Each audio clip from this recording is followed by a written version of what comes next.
Media మిత్రులకు నమస్కారం.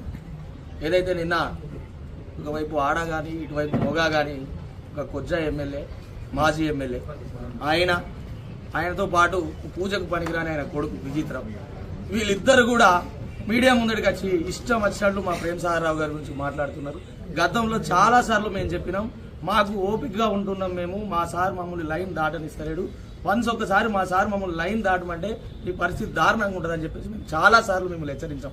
అయినా కూడా మీ పద్ధతి మార్చుకోకుండా ఇష్టం వచ్చినట్టు మా ప్రేమ్ సాగర్ రావు గారిని విమర్శిస్తున్నారు.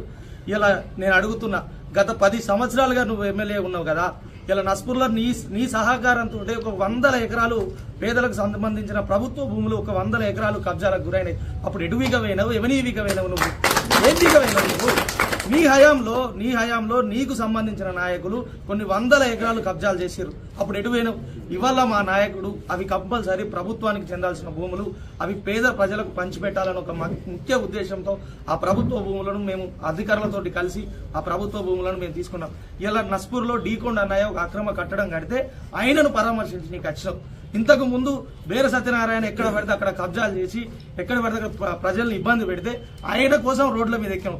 ఎప్పుడైనా నువ్వు ప్రజలకు ఇబ్బంది జరిగితే, ప్రజలకు నష్టం జరిగితే ఎప్పుడైనా రోడ్డు మీద బైఠాయించినవా?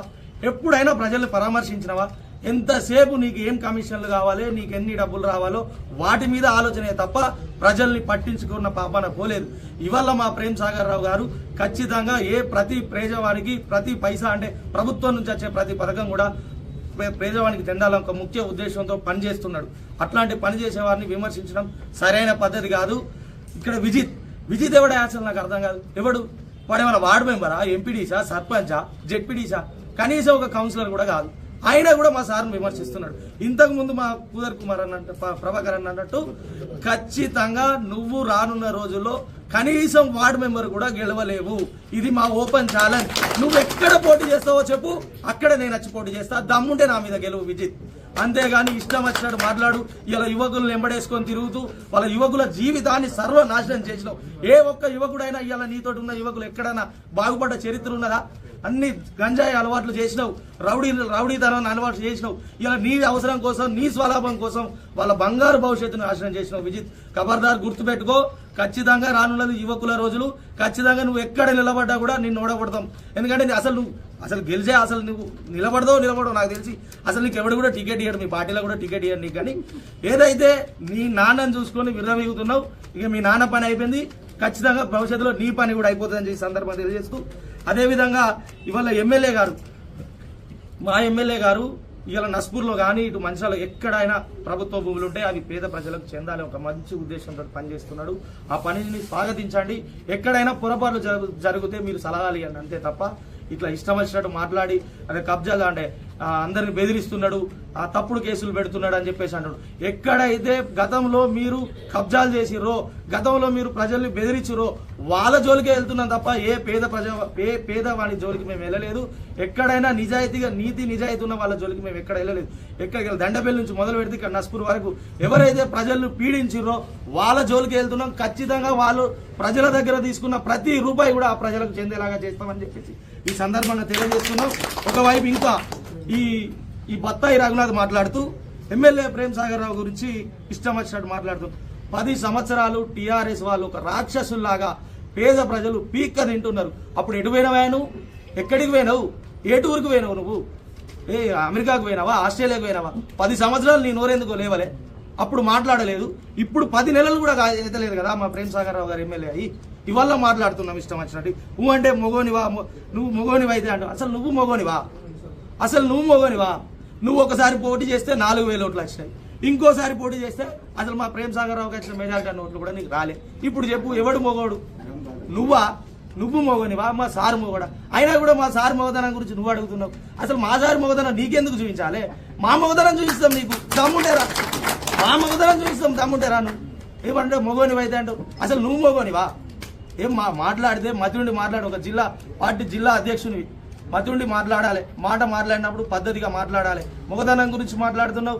ఇలా నస్పూర్లో ఒక 3 కౌన్సిలర్లకు వెళ్తే కనీసం వాళ్ళని 5 ఏళ్ళు కూడా నువ్వు కాపాడుకోలేకపోయినావు. అదే అని మొగదనం. అది కాదు. ఏదైనా రాజకీయంగా ఉంటే రాజకీయంగా ఎక్కడైనా మేము పొరపాట్లు చేస్తే వాటి మీద విమర్శన చేయగాని నువ్వు మొగోని వైద్యరా చూసుకుందా అంటే రా నువ్వు రా మేము చూసుకున్నాం. ఇవాళ స్థానిక ఎన్నికల్లో సీట్లు పోతాయని చెప్పేసి అందరిని బెదిరిస్తున్నాడు అంటున్నాం. ఇవాళ గడిచిన 10 సంవత్సరాల్లో మా ప్రేమ్ సాగర్ రావు వల్ల మేము వార్డు మెంబర్ నుంచి జెడ్పీటీసీ వరకు గెలిచినాం. అధికారంలో లేకున్నా కూడా మా ప్రేమ్ సాగర్ రావు గారి వల్ల మేము ఒక వార్డు మెంబర్ నుంచి మొదలుకుంటే జెడ్పీటీసీ వరకు గెలిచినాం. నీ వాళ్ళు ఎక్కడ గెలిచిరా? నీ వాళ్ళే మాకెందుకు బెదిరించు రాజకీయాలు? మాకెందుకు స్థానిక సీట్ల కోసం? మాకు అవసరం లేదు. ఖచ్చితంగా ప్రజల్లో మా సార్ మీద కానీ మా మీద కానీ పూర్తి విశ్వాసం ఉంది. ఖచ్చితంగా స్థానిక ఎన్నికల్లో ఖచ్చితంగా కాంగ్రెస్ పార్టీ అధిక సీట్లు గెలుస్తుంది.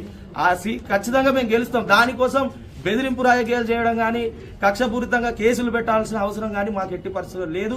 ఖచ్చితంగా రానున్న రోజుల్లో స్థానిక ఎన్నికల్లో ఖచ్చితంగా వార్డు మెంబర్లు, సర్పంచులు, ఎంపీడీసీలు, జెడ్పీటీసీలు, కౌన్సిలర్లు అందరం కూడా కాంగ్రెస్ పార్టీ నుంచి గెలుస్తాం.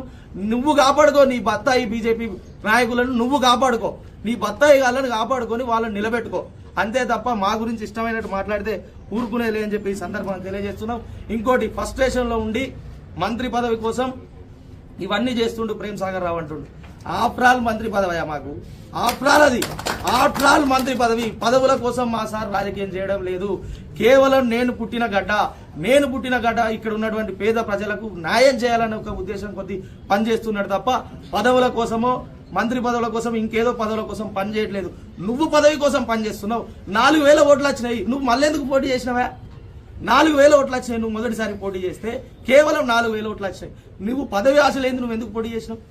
నీకుంది పదవి కావాలని, నీకుంది పదవి ఆశ, కానీ మా సార్కు లేదు. ఖచ్చితంగా నీ పని అయిపోయింది రఘునాథ్.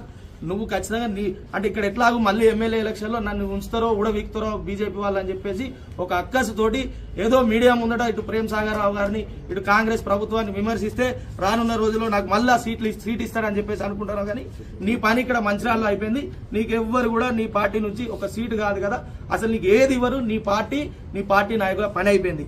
ఇక చివరిసారిగా చెప్తున్నాం, ఇటు బత్తాయి రఘునాథ్ కానీ ఇటు కమిషనర్ దివాకర్ రావు కానీ ఇంకోసారి మా ప్రేమ్ సాగర్ రావు గారి గురించి ఇష్టం వచ్చినట్టు మాట్లాడితే మాత్రం ఈసారి ఊరుకునే లేదు. ఖచ్చితంగా మంచిర్యాల రోడ్ల మీద మీకు నేను అంటాడుగా గాజులు తొడుక్కోలేవు అని అంటాడు రఘునాథ్. గాజులు తొడుక్కుడు కాదు, తొడిగిస్తాం. గాజులు చీరలు తొడిగించి నిన్ను దివాకర్ రావును విజిత్ గాని ఈ మంచిర్యాల మొత్తం తరిమి కొడతామని చెప్పి సందర్భంగా తెలియదు. ఇంకోసారి మేము స్వచ్ఛందంగా పనిచేస్తున్నాం, సేవా కార్యక్రమాలు చేస్తున్నాం, ప్రజలకు అభివృద్ధి చెందే విధంగా పనిచేస్తున్నాం. మా పనులకు అడ్డం రాకండి అని చెప్పేసి హెచ్చరిస్తూ ఇంకోసారి ఎక్కడైనా మా ప్రేమ్ సాగర్ రావు గురించి తప్పుడు వ్యాఖ్యలు చేస్తే ఖచ్చితంగా ఈ మంచిర్యాల నుంచి మిమ్మల్ని తరిగి కొడతామని చెప్పేసి ఈ సందర్భంగా తెలియజేస్తూ నాకు ఈ అవకాశం ఇచ్చినట్టు మిత్రులందరికీ కూడా ధన్యవాదాలు.